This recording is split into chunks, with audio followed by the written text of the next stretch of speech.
Olá pessoal, eu sou a Débora e hoje eu venho dar continuidade à série de suspense sueca do Jonas Linna. Então hoje eu vou falar sobre o 6º livro, que é O Caçador, e ele chegou recentemente ao Brasil. São 7 livros, mas até o momento nós só temos até o 6º disponível aqui em português.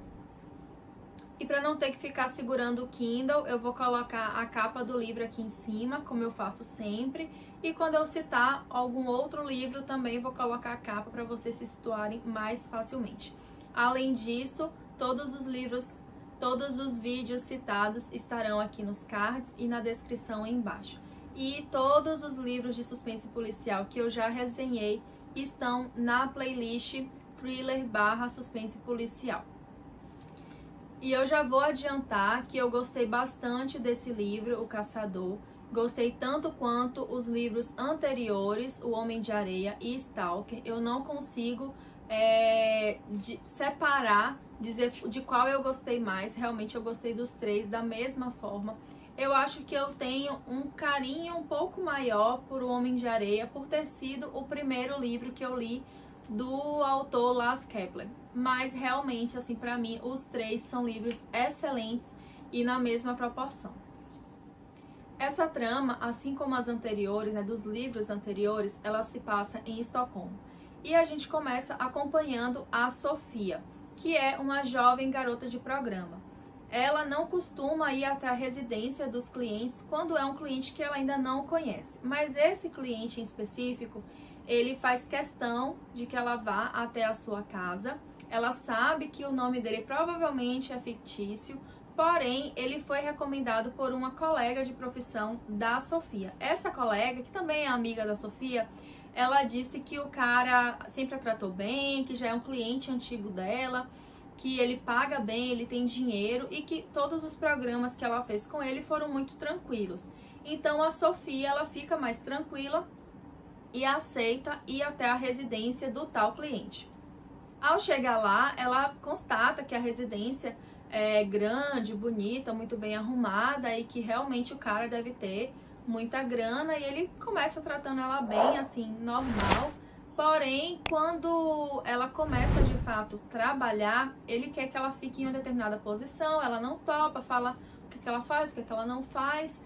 E nesse meio tempo, a Sofia percebe que ela não tá bem e deduz que esse cliente colocou alguma droga na bebida dela. Esse cliente começa então a tentar abusar, a estuprar a Sofia. Ele quer de qualquer forma fazer o que ele queria já fazer com ela, e ela apresentou resistência, então ele quer ir à força mesmo, e ela tem dificuldades em resistir. Inclusive, eu já fiquei angustiada logo no início do livro com essa parte, essa cena, porque o autor, ele escreve tão bem, e ele descreve o ambiente, as pessoas, os movimentos, então eu conseguia visualizar na minha cabeça aquela cena, e fiquei bastante tensa, querendo, saber como é que a Sofia iria sair daquela situação, como é que ela iria se salvar, se ia chegar alguém para ajudar, para interromper, enfim. E como é que essa situação acaba? Em um dado momento, um cara invade essa casa e parte para cima do agressor da Sofia, que é o dono da casa. E esse invasor acaba matando o tal cliente. Ele sabe que a Sofia está lá, porém ele não faz nada com a Sofia, ele vai embora. E nos instantes finais do assassinato, a Sofia, por acaso, encontra ali um dispositivo e aciona um alarme para a polícia. Porém, o que a Sofia não sabia, como ela imaginava que o nome do cara era um nome inventado, realmente era. Porque esse cara, que agora está morto, é uma importante autoridade política lá em Estocolmo. E quando a Sofia acionou o alarme, ela ativou um código platina, que é recebido pela Polícia de Segurança. Quem é que trabalha na Polícia de Segurança? A Saga Bauer. A Saga não aparece em Stalker, que foi a resenha anterior a essa, mas ela está super presente em O Homem de Areia. Inclusive, deixei lá alguns elogios à personagem Saga Bauer. e fiquei contente em saber que ela estaria presente aqui em O Caçador. Gostei da participação dela. É menor do que a participação em O Homem de Areia, mas continuei achando uma participação excelente. A personagem, né, ela realmente tem ótimas características, tem uma construção muito bem feita. E é ela quem inicia essa investigação. Na verdade, ela tem agora um chefe, que é o Janus. Ele meio que está no lugar do Jonah Lina. Já já eu vou falar do Jonah Lina. Mas então a saga começa com esse outro chefe e eles pensam que se trata de um caso de terrorismo, né? Um atentado terrorista, justamente pela posição política da vítima. E eles começam a investigação nesse sentido, de que é um ataque terrorista. Eles chegam até uma pessoa, né, um homem, que é envolvido com terrorismo e está preso.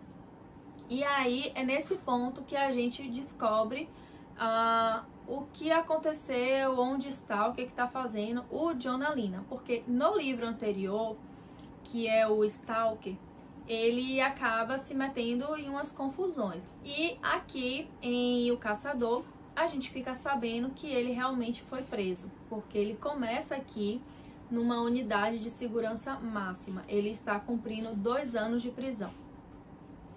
E aí o que acontece? Quando a saga tá com essa situação aí em mãos, acreditando se tratar de um ataque terrorista que envolve uma figura X que está preso, o que eles fazem, né? A sugestão da saga é pegar esse cara e transferi-lo para a unidade em que se encontra o Jonah Lina.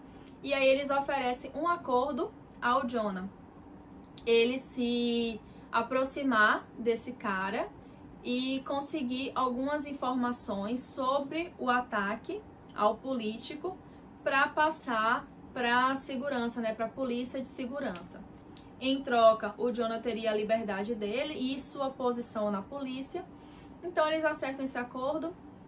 O Jonah Lina aceita, pede mais algumas informações, já formula algumas ideias, suspeita de que não seja um caso de terrorismo, mas sim de assassino relâmpago. Inclusive, foi a primeira vez que eu ouvi falar em assassino relâmpago. E aí já fiquei bastante curiosa sobre esse personagem em específico. Bom, então o Jonah Lina aceita, o tal cara chega lá na unidade dele, ele tenta ali se aproximar e o Jonah Lina, ele consegue, ele já vinha tentando há um tempo e ele finalmente consegue um dia de folga. Eu esqueci agora o termo correto, mas na prática, assim, pra quem é leigo, é isso. Ele vai ficar um dia inteiro, 24 horas, fora da cadeia. E aí ele já estava perguntando para os colegas de prisão se eles queriam algum favor, assim, visitar alguém, dar um recado, levar uma carta, né, um bilhete, para alguém que estivesse lá fora, né, um parente, uma namorada, esposa, filho. E ele faz a mesma oferta para esse cara que chega. E aí o cara pede que o Jonah Lina leve um recado para a sua esposa. Só que é um recado assim meio que em código. De todo modo, o Jonah Lina vai, tá tendo um acompanhamento dos policiais e ele então vai ao encontro dessa mulher para poder passar o tal do recado. E a unidade toda achando se tratar de terrorismo, né? Mas o Jonah tem ali as suas dúvidas. E assim então começa a parte mais assim de ação, digamos, né? Indo agora para o vilão da história, eu gostei bastante do desenvolvimento desse personagem. Em Stalker, a gente já tem um bom desenvolvimento do vilão, mas aqui em O Caçador, eu acho que essa figura teve mais espaço, e aí se trata de O Caçador de Coelhos. Tudo que esse caçador faz tem um motivo, né? É super bem explicado, é tudo muito coerente. Na cabeça dele, tudo faz muito sentido, é muito lógico. E ele é uma pessoa, assim, lógica, bastante racional. É uma coisa até que o Jonah Lina fala quando ele começa a dizer que não é caso de terrorismo, que é um caso de assassino relâmpago. E ele dá algumas características que costumam estar presentes nesses personagens, né, nessas pessoas. E ele é muito assertivo até. Depois a gente vai ver que ele é bastante assertivo, porque realmente o perfil que ele traçou bate certinho. Então nós temos na pessoa do caçador de coelhos uma pessoa muito bem treinada. Logo de cara a gente não sabe, né, de onde é que veio esse treino, como é que foi, pra que foi, mas a gente percebe que ele é bem treinado, que ele tem muitas habilidades, assim, bem desenvolvidas, e ele tem uns raciocínios meio doidos. Então é tudo muito assim, ele tem todo um protocolo que ele segue à risca. E aos poucos, e com muita dificuldade, o Jonalina ele vai traçando esse perfil, vai montando esse quebra-cabeça, vai entendendo como é que os crimes são realizados. Mas assim, existem várias dificuldades, né? Como todo bom suspense policial. Então, nós temos aí um assassino muito bem organizado, treinado, super habilidoso, muito racional, muito preciso. Ele faz tudo muito certo, muito no tempo cronometrado. Ele não deixa pistas, ele não deixa assim, registros, né? Ele não se deixa filmar. Ele até deixa testemunhas, mas são testemunhas que não conseguem nem dizer direito quais são os traços dele, né? Tipo, cor da pele, cor dos olhos. Essas vítimas elas têm muita dificuldade porque ele tá todo coberto. Mas óbvio que o Jonalina em algum ponto vai identificar, e aí nós vamos ter aquela reviravolta, né, sobre quem é essa pessoa, que a pessoa tava ali o tempo todo no nosso nariz, né, embaixo do nosso nariz, e a gente não percebeu, mas realmente não tem como perceber. Quando eu já sabia quem era a pessoa, eu me dei conta de que o autor tinha deixado uma grande pista pouco antes. Mas no momento em que eu li essa pista, realmente eu não juntei aí, né? Tic-teco não funcionaram tão bem, mas talvez você que vai ler consiga perceber, se atentar melhor a isso, porque realmente pra mim passou batido. Só quando eu peguei ali a identidade da pessoa, foi que imediatamente eu voltei na tal cena e falei, não, realmente fazia todo sentido, a pista tava aqui, a resposta, na verdade, não era nem pista, a resposta, a identidade da pessoa estava nesse momento, mas realmente eu não cheguei lá, só mesmo com a ajuda da Saga Bauer e do Jonalina. Agora sim, com relação ao ritmo, né? Os livros, esse livro acho que tem 600 e tantas páginas. Os livros do Lars Kepler, os que eu resenhei aqui, eles têm 500 e tantas, 600 e tantas páginas. E esse aqui é da mesma forma. Então são livros mais densos, né? Um pouco mais demorados. Porém, a leitura ela é muito fluida, a linguagem é simples, o ritmo é frenético.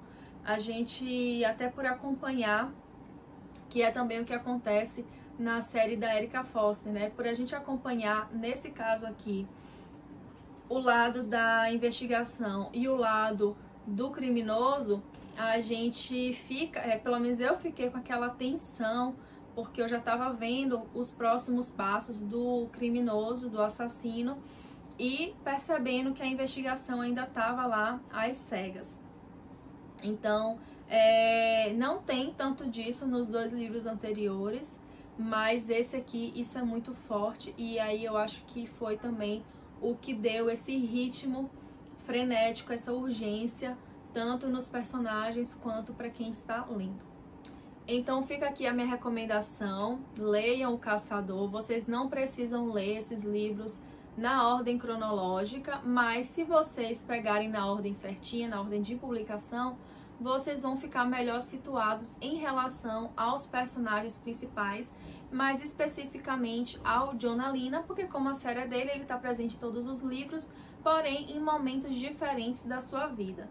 Então eu recomendo que vocês leiam em ordem cronológica para pegarem mais essas informações, mas nessa série aqui, isso é até menos necessário do que na série da Erica Foster.